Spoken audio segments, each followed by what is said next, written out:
I'm Ellen Wanjiru with blackfilm.com, and I am chatting with film, television, and Broadway star Curtis Cook, known and loved for his infamous character, Otis Duda Perry, in Showtime and Lena Waithe's hit series, The Chi. Hi, Curtis. It's such a pleasure to be speaking with you.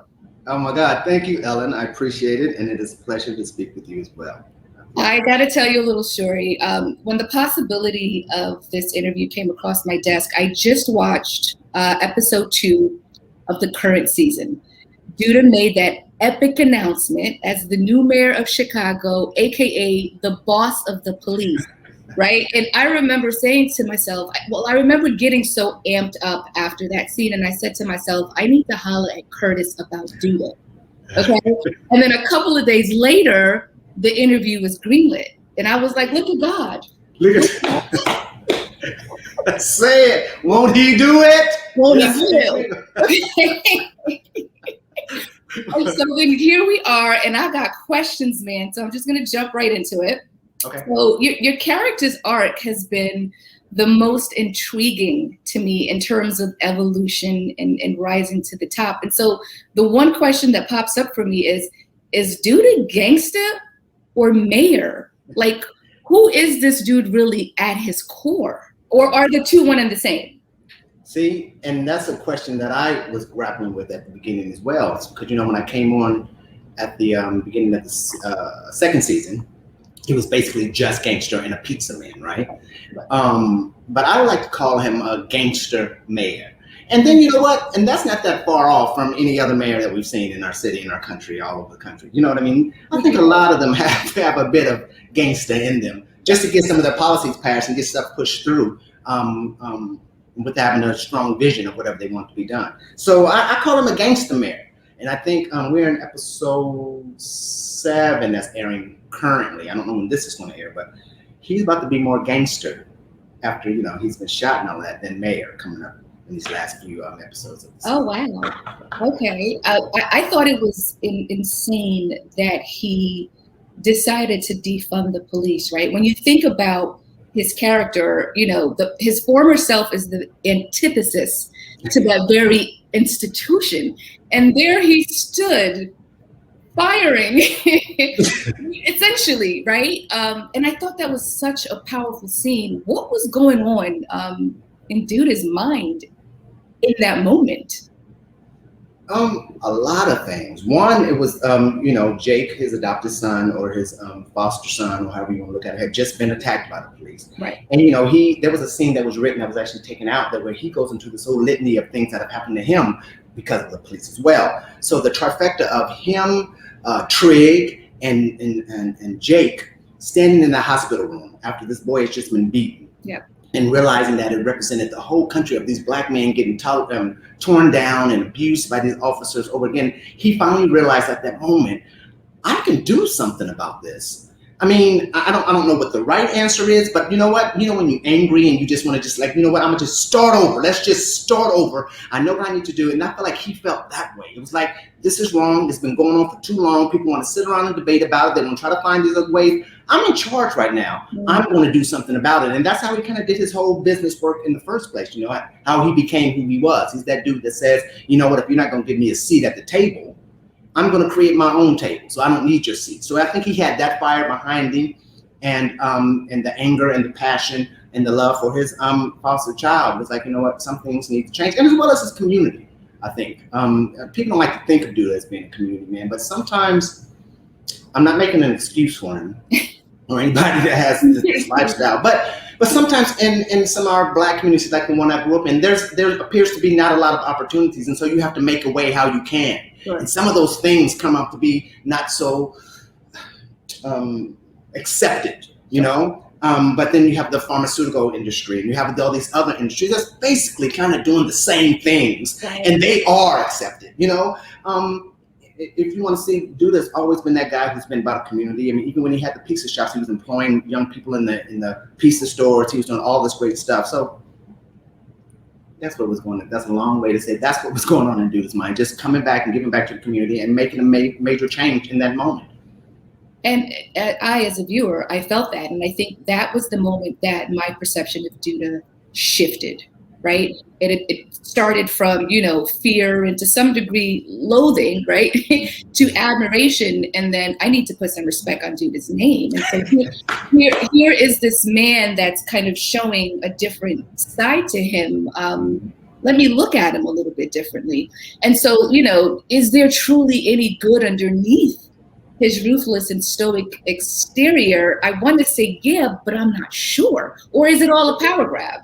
Well, I don't see that's thankfully thanks to Lena and Justin and people over at Fox 21 and Showtime for having the wherewithal to show a complex character like him, because none of us are single-minded. We all come from somewhere and we all feel like we want to go somewhere, and all of us has a view, and our view is right, no matter what other things come in and get in the way, right? We all feel like we're doing the better good for ourselves and our family.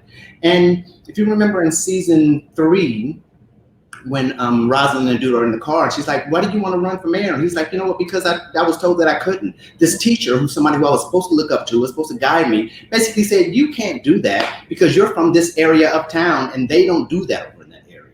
So he had to create these opportunities for himself. So if he's good or bad, I think he's all of that. He's good and he's bad because we have to be sometimes. And if you grow up in a place where it's mine or yours, you have to build this layer, this scab on you to be able to deal with that and walk through the day with your head held high. And I think that's what he does. I love this dude. I love Planning because he isn't just a one note. He is he's a 3-dimensional character, and they've given me that opportunity to really go in there and mess in all of those waters and be realistic and authentic, you know what I mean? Like all of us are. And I'm glad that you say that, you're kind of on this plane. I don't know if I should like that dude. I don't know, because I think he is a scorpion. I think if the things, like that Scorpion and the Frog story, I think, after you go for a while and things not going his way, he's going to defend himself. He's going to look out for himself first, depending on who and what you are to him, I think. Yeah. But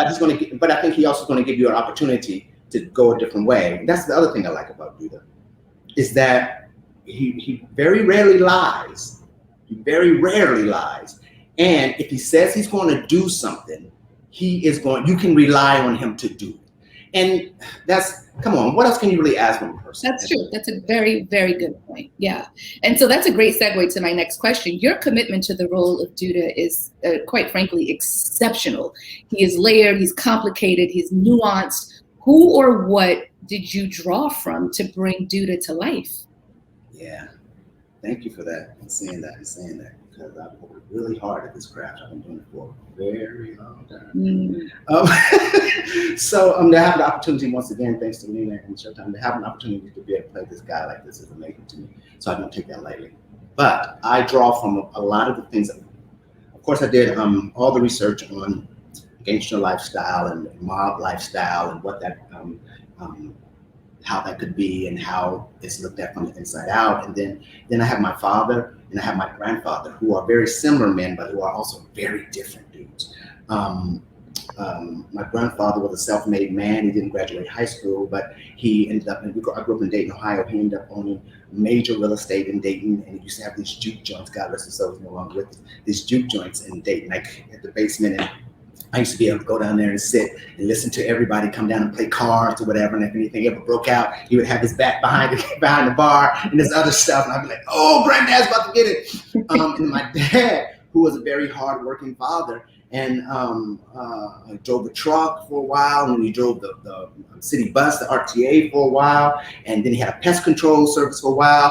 And we were very poor. We didn't have any money, but he was always working. He was kind of like a James Evans, my dad. He was always working, and something always would come and kind of knock him off his knees, and he'd be like, but he would always get back up. We had horses when I was growing up. Because and it wasn't because we had money. It was that he would find a way to get these things. You know what I mean? Yeah. So it was always makeshift. And so I combined them and then myself. I'm 53 years old. I'll be 53 in October, and I have 5 children. And because of those men and other Black men in my family, they taught me to make sure family's first. And so I incorporate all of those things into trying to bring this person to life, this guy, this Judah. And sometimes it works, sometimes it doesn't, but hopefully at the end people are like, oh, I kind of dig him. Oh, it beyond worked. I mean, I'm sorry. I'm not even trying to blow smoke your way, but literally everything you do, it comes across as a solid commitment, and that's really what you can ask for. All you can ask for from an actor, to deliver something that I can walk away from and feel like, wow, I felt that. Wherever that came from, I felt all of it. And so you just mentioned you're a father of 5. So does Curtis rule his household with an iron fist, kind of like Duda does, or you are the complete opposite in that sense? Hold on, let me see, Ellen. Let me make sure my wife can hear me. I rule this house, Ellen. I make sure that yeah, they're all gone. they're all gone. No, I don't rule with an iron fist. I mean, okay, so I'm a Libra, so we always have to have this balance thing. You know what I mean? Even if it's faux, even if I'm pretending like I'm having balance, I'm very strong-minded and very strong-willed. But my wife is a very accomplished and intelligent person, and she comes with her with all the stuff that needs to be done as well. And it behooves me to listen to it in order to get it done, because a lot of times I don't be having all the answers. I mean, I think I do, and it'd be like, okay, bro, don't. No, that was wrong. You're right. Okay, what should we do? So but I am the head of the household. I mean, I came from my mother, very religious household at the time, so that's still kind of instilled in me a little bit. My mother, she's also passed on, God rest her soul, was a Jehovah's Witness, and a lot of those teachings about head of the household, father first, kind of sticks with me. But I kind of morph them into my own way of doing things, I think. So I do not rule with the iron fist, but I try to make my no mean no and my yes mean yes. And the other children are gone now. The 3 of them are oldest. My oldest children are don't live here. It's just the twins, who are Harlem and Jay, who are 17 years old. Oh wow! They will be leaving too.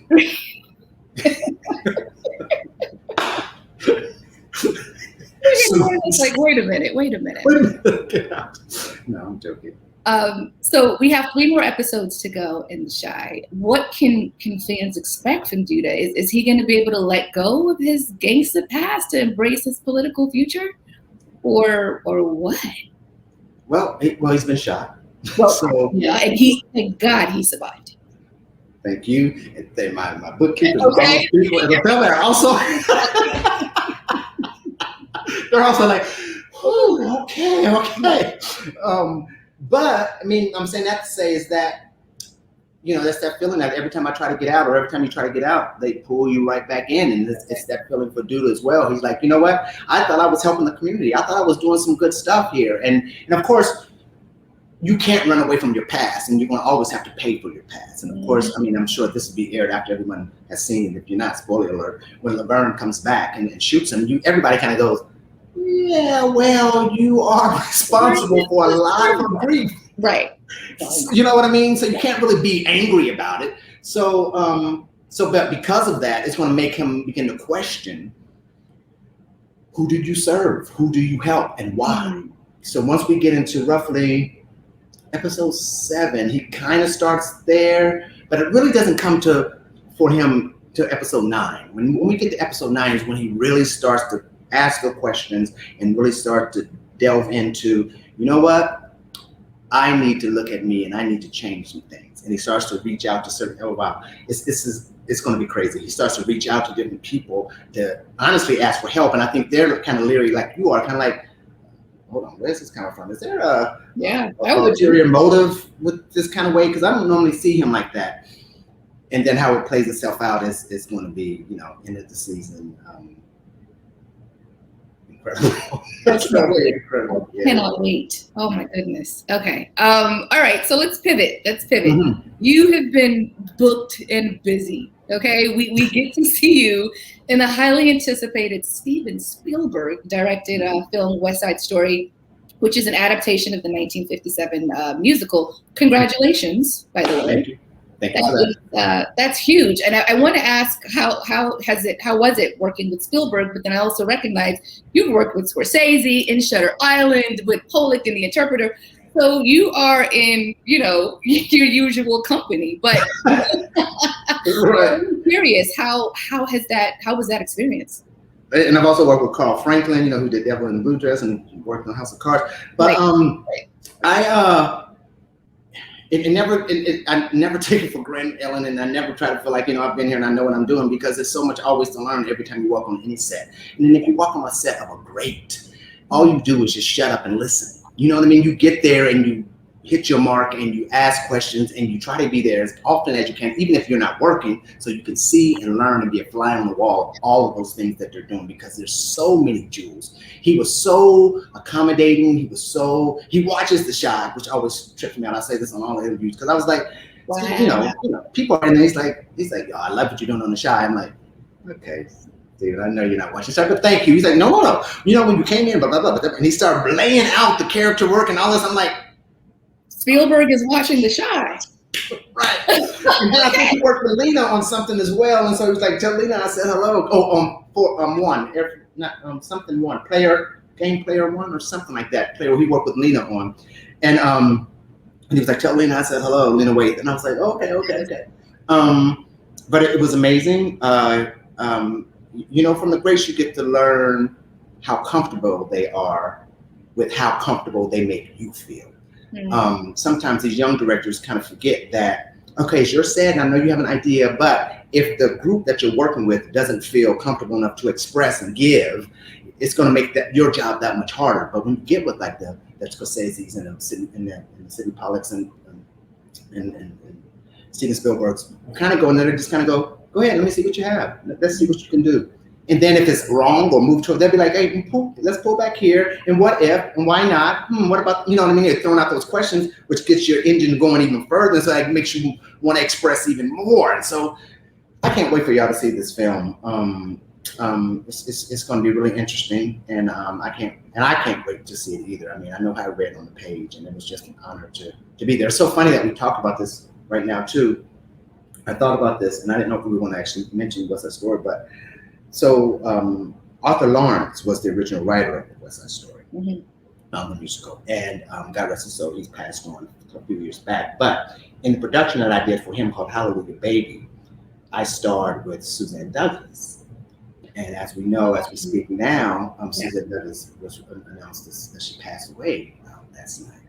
And for a minute, I just want to say, Susan, you are dearly missed, sis, and I know that you're here listening. You are a beautiful spirit and a beautiful talent and a beautiful person, and I love you, and I will love you always. I just want to give that homage to her, because working with her, I learned a lot too, and it's just so funny that all of those things kind of wrap around each other. And What's That Story to hear, and it's not a coincidence. I do not. Absolutely not. She was a phenomenal actress. She will be missed. And so, can you talk a bit about your character, Abe, from West Side Story? Can you give us like a little, synopsis of who Abe is or what he's bringing to the table? Or is that all under wraps? Yeah, it's kind of hard, because now Abe is a new character that they've written in. So the West Side Story that they're doing is basically the West Side Story of old, right? So they haven't made a lot of changes. What they've kind of done is expanded the world, and kind of included the people that were there at the time, that needed to be there at the time, that are now there this time. As the Black folk that were there.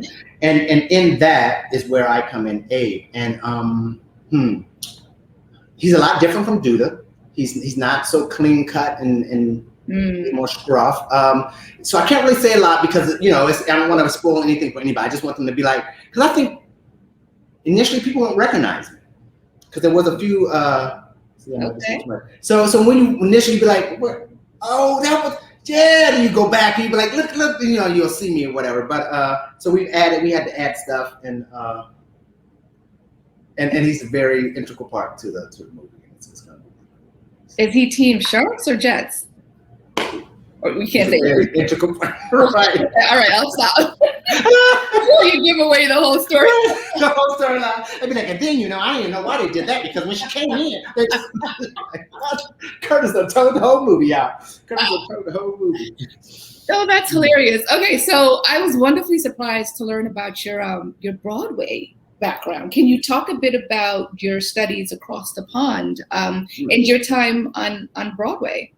Yes, I would love to. So when I got to New York City, that's all I felt like I ever wanted to do or needed to do was Broadway. I mean, musical theater. And specifically. I grew up in Dayton, Ohio. I danced and sung and acted since I was 7 years old, like in regional, not in regional stuff, but like in local hometown stuff. So nothing big, nothing really professional. But I did it from the time I was 7. I did it in high school. I was on the drama club. I was there was this organization there called the Muse Machine that you would join once you get in high school, and it still exists right now. It's a beautiful organization that brings in all the high schools in a tri-state area. So roughly, it's a good, at the time, it's a good 7,000 children at one point, where everybody would audition for their one big musical. And in that, my 3 years, I didn't do it my sophomore year. I did it my junior year. I didn't do it my freshman year. I did it my junior year, my sophomore year, my junior year, my senior year. And each time I would get a lead in one of the musicals, ending with my senior year doing Carousel, and I was the lead. This is to go to the story of this woman, because after I got out of high school, I was going to go into the Navy. My father was, like I said, he worked in the county, engineers, they made a good salary. I was like, oh, that'd be great. I'll make $20,000 a year. I'll get me a little house somewhere in the back of Dayton, and I'll just live there and live a wonderful life. And I went and I told this woman that. I said, I'll go to the Navy and I'll come back and work here. And she said to me, she said, no, darling, you have too much talent to go to the Navy. I was like, okay. Her name is Susan Pisani. She was the runner and the creator of the Muse Machine. She's still alive to this day. We kind of keep in touch. So I said, all right, great, that's great. I understand. Thank you for saying I have too much talent, but you don't know my life, and I'm going to go to the Navy. Because that was going to be my next question. Well, how did she know that? Right. But she did know my life. So she, the principal of the school, every year, they would come to, I don't know if they still do this though, they would come to the States and they would audition in New York, Chicago, and LA. And they would audition students there, and then you would get a scholarship, or you would have to pay them to go. But this particular year, back in 1986, they decided to come to Dayton, Ohio. And because of her, she said, listen, I have this great student here, we'll go out. And so we had a private audition. It was just me, Ellen. I sang, I danced. I used to dance with DC, Dayton Contemporary Dance Company. I was in the second one there. And I did a monologue for them and for him. And he loved it. So Susan called this meeting. She called my parents in. I'm the oldest of 5. He said, listen, we really love your son. We would like to offer him a space in our conservatory in London. And I was like, yeah, that's amazing. We go home. My mom was like, oh, that's great. But you know what? We ain't got no money.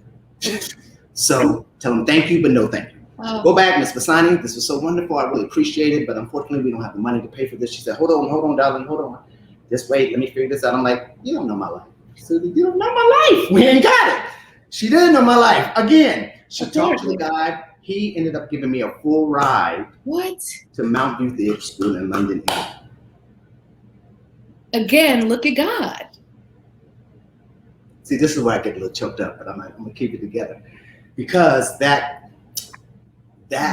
kindness and that open and that generosity, or that look into what I had and my abilities, changed the course of my life. Absolutely. Wow. Now, I will say this. In London, it was not easy for me. A lot of people, in my opinion, didn't like me for a lot of different reasons. It was a different time. I had never flown on a plane before Ellen. The furthest I had been was Pittsburgh on a driving trip. I think one time did we go to Alabama? I think I was too young to remember that. So we went to Alabama. So I had not even traveled before. This was my first trip anywhere when I flew to London, England, to live for 3 years. So the study was hard. A lot of my teachers there were now dames and knights. A lot of them. I look at them every day on television, and I watch them, and the experience and the learning I got from there was not appreciated at the time, because all they were old white English people. But after I left there, it's like, oh my God, that was great. It's one of my teachers, and it was like all these kind of people like that, and I had to work extra hard. And I remember at my first year, I called home saying, hey, I can't do this. I'm crying on the phone to my mother, and I'm like bawling. She's like, okay, baby, just come on home. That's all right. That's all right. You tried. And my daddy got on the phone and was like, you said you wanted to do this, right? You said you wanted to do this. Now it gets hard and you don't want to do this? No, you're going to do this. You're not Usher right now. That's my dad. And I stuck it out, and I did it, and I prevailed. and I left there. I worked on a cruise ship for a while, and then I came to New York to tackle Broadway and theater. And it took me a while. It took me a while to get on Broadway. I did every regional house almost in this country. I did a lot of off-Broadway stuff. I had a friend who got her Broadway show before I did. And she said, when are you gonna get your Broadway show? I said, oh, okay, sis. You know, I'm paying my dues. I'm just out here paying my dues. She said, woo, you're paying everybody's dues. I was like, okay, you know what? You know what? So, and I did. I paid my dues and a couple other folks' dues. So if y'all wait to get on your Broadway show, I paid for you. And then it finally happened. It happened initially in Saigon. Then I went out on a national tour in Saigon, and then I came back and I did Lion King on Broadway. That's right.